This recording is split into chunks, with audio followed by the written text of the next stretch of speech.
महाराज दशरथ जी भी एकादशी का व्रत करते थे। इसका वर्णन इस प्रकार है, आता है, जब भगवान श्री रामचंद्र जी वन को चले गए तब राजा दशरथ ने कहा कि मैंने कभी दशमी विद्या काशी का पालन किया होगा, इसी कारण मुझे पुत्र शोक हुआ है। भगवान चैतन्य महाप्रभु ने भी अपनी माता सती देवी से काशी का व्रत करवाया था, जिसका वर्णन चैतन्य चरितामृत में इस प्रकार वर्णन हुआ है। एकादशी एक दिन मातृपद करिया प्रणाम, एक दिन मातृपद कर प्रभु कहे माता मोरी देओ एक दान।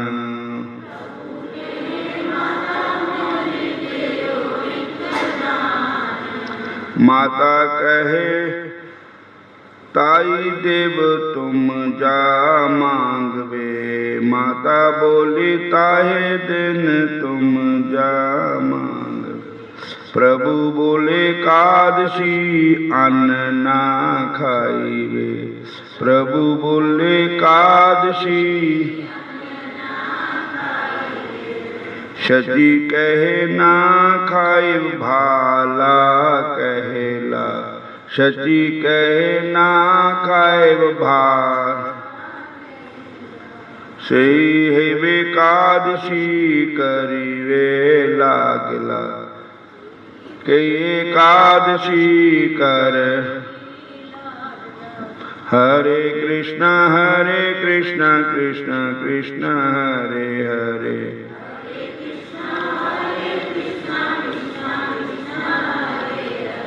हरे राम राम राम हरे हरे।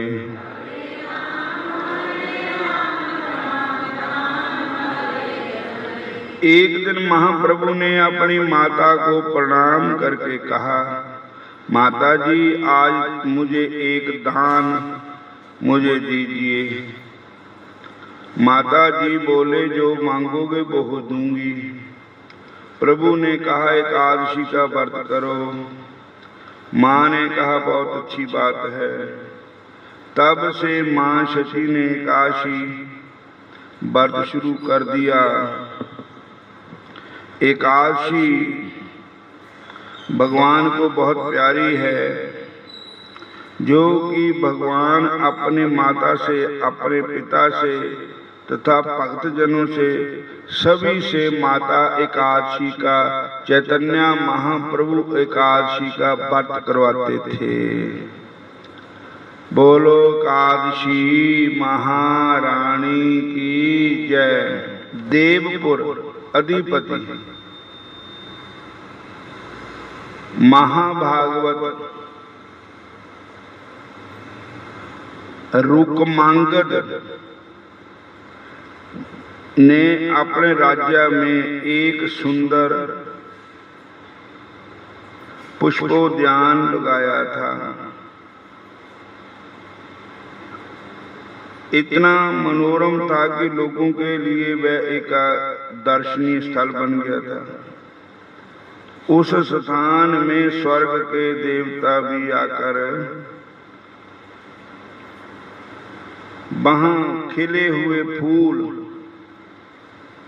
तोड़ तोड़ करके ले जाते थे। परिणाम स्वरूप राजा को एक भी फूल मिलना मुश्किल हो गया। फूलों के अभाव में वह उद्यान उजाड़ वीरान हो गया। उद्यान की ऐसी दुर्दशा देखकर राजा बहुत उदास हो गया। राजा ने चौकीदारों की संख्या बढ़ा दी, किंतु फूलों की चोरी होती रही। कोई ठोस परिणाम नहीं निकला। इसके अतिरिक्त अन्य बहुत सारे उपाय किए, कोई प्रभावशाली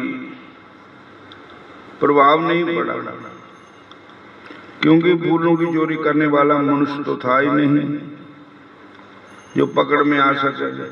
वे तो स्वर्ग के देवी देवता थे, इसलिए वे पकड़ में आ नहीं सकते थे।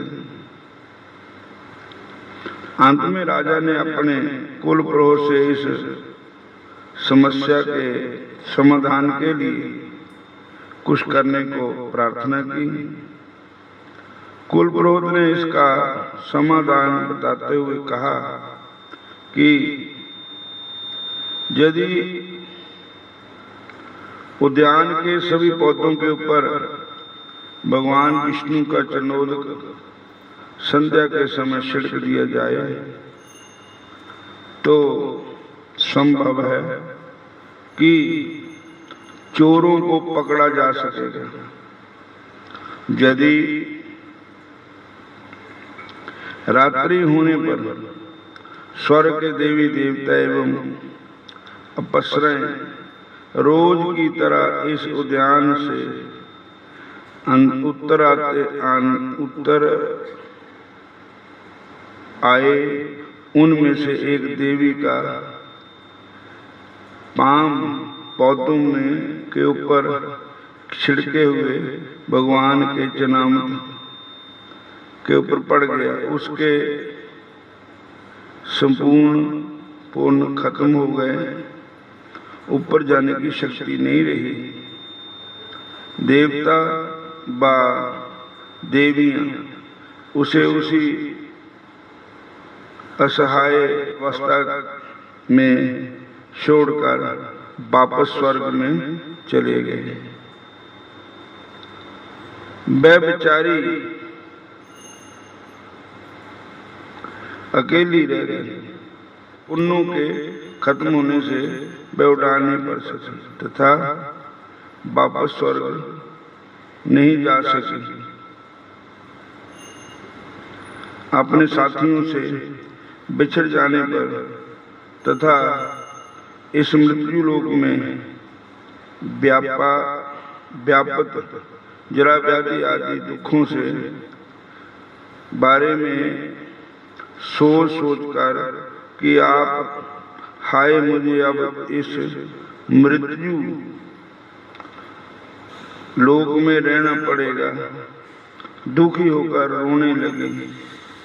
प्रातः होते ही उद्यान उस बाग में चौकीदारों व मालियों ने उसे देखा और वे उसके दिव्य तेज व अद्वितीय रूप को देखकर चकित हो गए। उन्होंने राजमहल में राजा को खबर कर दी। राजा वहां आया, उसने भी उसे देवी को देखा तो उसके अलौकिक रूप को देखते ही उसके प्रति दुर्गा, लक्ष्मी, सरस्वती आदि देवियों की कल्पना कर बैठा तथा उसे नमस्कार किया। उसे रोते हुए देखकर राजा को बड़ी दया आ गई। राजा ने पूछा, देवी आप क्यों रो रही है? आपको क्या कष्ट है? उस देवी ने सारा वृत्तांत सुनाया। कहा कि मैं स्वर्ग लोक की अप्सरा है और मैं फूल लेने के लिए जहाँ आई थी और भगवान के चरणामृत को मेरा पैर लग गया, मेरे पुण्य क्षीण हो गए। अब मैं स्वर्ग लोक को फिर दोबारा जाना चाहती हूँ और अपनी एक एकादशी का फल दान कर दो तो मैं वापस जा सकूंगी। राजा, एक एकादशी के फल से मैं एक कल्प काल तक स्वर्ग का दिव्य सुख भोग सकती हूँ। कहते हैं कि राजा रुक्मांगद का एक बाग था, उस बाग से देवी देवता भी फूल लेने के लिए आते थे। राजा का बाग से फूल तोड़ कर ले जाते थे। हरे कृष्णा। राजा को चोर हाथ नहीं आता था, बड़ी औखी बात हो गई। तब राजा ने पहरेदार लगाए, फिर भी पकड़ में नहीं आया, क्योंकि वो तो देवी देवता थे, संसार का कोई मनुष्य नहीं था। आखिर राजा दुखी होकर के अपने कुल पुरोहित को गया। उसने कहा कि मैं बड़ा दुखी हो गया हूँ कि मेरे बाग खाली का खाली, मैंने प्रत्येक नस्ल फुल्लां दियां लाइयां, बढ़िया बढ़िया फुल लगाए। तब राजा कुल पुरोहित ने कहा कि आप भगवान विष्णु के चरणों का चरणामृत छिड़क दो। जिसका भी पैर भगवान के चरणामृत को लग जाता है उसके पुण्य क्षीण हो जाते हैं, फिर वो ऊपर नहीं जा सकता। इसलिए कभी भगवान की किसी चीज को पैर नहीं लगाना चाहिए। कोई भी चीज है भगवान की, उसके पैर लगाने से पुण्य क्षीण हो जाते हैं। तब देवी देवता सब फूल लेने के लिए आए और एक बछड़ा का पैर उसके ऊपर लग गया। देवी देवता तो वापस चले गए, लेकिन उस जिसका पैर लगा था उसके पुण्य क्षीण हो गए, वो ऊपर नहीं जा सकी। तो चौकीदारों ने, मालियों ने देखा, उन्होंने राजा को खबर की। राजा ने आकर के देवी को कहा, हे देवी जी, आप कौन हैं, कैसे? तो उन्होंने बताया कि मैं देवलोक की बछड़ा हूं। और भी देवी देवता आए थे, वो तो सब चले गए, लेकिन मेरा पैर विष्णु भगवान के चरणामृत को लग गया है, जिससे मेरे पुण्य क्षीण हो गए हैं। मैं हूं स्वर्गलोक को नहीं जा सकती हूँ। कोई ऐसा उपाय बताओ जिसके करने से मैं वापस स्वर्गलोक को जा सकूं। बोलो हरे कृष्णा हरे कृष्णा हरे कृष्णा हरे राम। एकादशी की महिमा बहुत बड़ाई,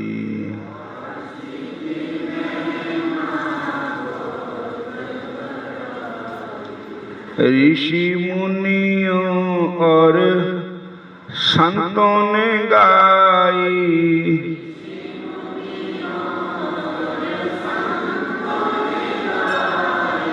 एकादशी की महिमा बहुत बड़ाई,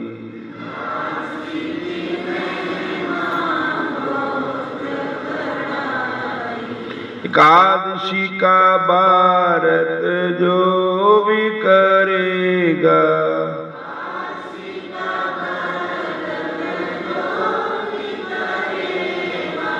श्याम सुंदर के दर्शन करेगा।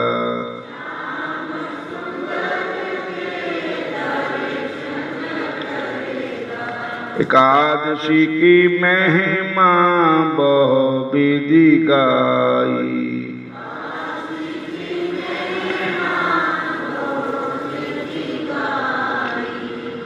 बोलो हरे कृष्णा हरे कृष्णा। पहले तो राजा उसको देख करके डर गया। उसने कहा या तो लक्ष्मी माता है, या सरस्वती माता है, या पार्वती माता है, ये तीनों में कोई देवी है। तो फिर उसने प्रार्थना की, तो उन्होंने कहा मैं तीनों में से कोई नहीं हूँ, मैं तो एक पच्छरा हूँ स्वर्गलोक की। मैं भगवान की पूजा के लिए जहाँ से फूल लेने के लिए आती हूँ, और भी आते हैं। तो अगर रोज आते थे, पर आज पता नहीं क्या हुआ कि मेरे पाँव भगवान के चरण को लग गए, मेरे पुण्य क्षीण हो गए, मैं वापस उस पर नहीं जा सकी। तो राजा ने हाथ जोड़ करके बेनती की कि हे माता, आप कृपा करके बताइए कि आप वापस कैसे ऊपर जा सकती हो। तो उन्होंने कहा तब जा सकती हो अगर किसी ने एकादशी का व्रत किया हो। एकादशी के व्रत का जो पुण्य है उसका जो फल है वो मेरे अर्पण कर दे तो मैं स्वर्ग को जा सकती हूँ। तब राजा ने कहा असी तो रखिया बनी व्रत होर भी नहीं रखिया वा किसी ने, उदन डोंडी पटाने किसी ने रखिया हो। डोंडी पटवाई कामयाबी नहीं मिली, किसी ने नहीं व्रत रखिया, व्रत का प्रभाव भी नहीं। तो कहने लगे किसी ने गलती सारी व्रत रखा हो वही आ जाए। तो एक जहां पर तो ऐसा देखा कि शेर था, उसकी शेर स्थानी थे, उन्होंने एक नुकरानी रखी थी, किसी कारण उसको झिड़क देता उन्होंने। तो रुस गई, उन रोटी नहीं खाती, पानी नहीं पीता, कुदरती दिलकाशी थी। कहते उदा जान के दिन रखे पर उदा ही लड़ लुड़ के रख हो गया वो व्रत। तो कहने लगे उन्होंने ले आओ। जब उन्होंने लेके आए थे उनके जान के अनजान के भूल भुलेखा जेड़ा मैं काशी का व्रत रखा उसका फल मैं इस देवी नूं देनी है। उन्होंने बुलाया तो चूड़ी भरी उसके हाथ दिते थे, उन्होंने इदा जो खून चढ़ गया होंदा ऐदा उसमें ताकत आ गई और वो धन्यवाद सबका करके देवलोक को चली गई। कहने लगे एकादशी का व्रत महिमा बहुत है, एकादशी का व्रत करना चाहिए, एकादशी के व्रत करवाना भी चाहिए, एकादशी के व्रत को अन्न नहीं खाना चाहिए और सब कुछ खा लेना जो भी इच्छा है, और दूध चाय लस्सी दही खा सकते हो, फलहार भी कर सकते हो। तो एकादशी के व्रत की ये महिमा है। करती हूँ तुम्हारा व्रत में स्वीकार करो शाम, मजेदार में मैं अटकी बेड़ा पार करो शाम, बेड़ा पार करो हो मेरे शाम, मेरे भगवान हो मेरे। करती हूँ तुम्हारा व्रत में स्वीकार करो शाम, मजेदार में मैं अटकी बेड़ा पार करो, बेड़ा पार करो शाम, शाम हो मेरे भगवान हो मेरे शाम। आज की काशी का नाम है अपरा एकादशी और ये काशी चैतन्य महाप्रभु जी ने अपनी माता जी से भी करवाई, भगवान श्री कृष्ण जी ने अपने पिता नंद बाबा से करवाई, श्री रामचंद्र भगवान के पिता राजा दशरथ जी वो भी काशी का व्रत करते थे, जिसके कारण भगवान ने उनके घर में अवतार लिया। हुण समाप्ति है।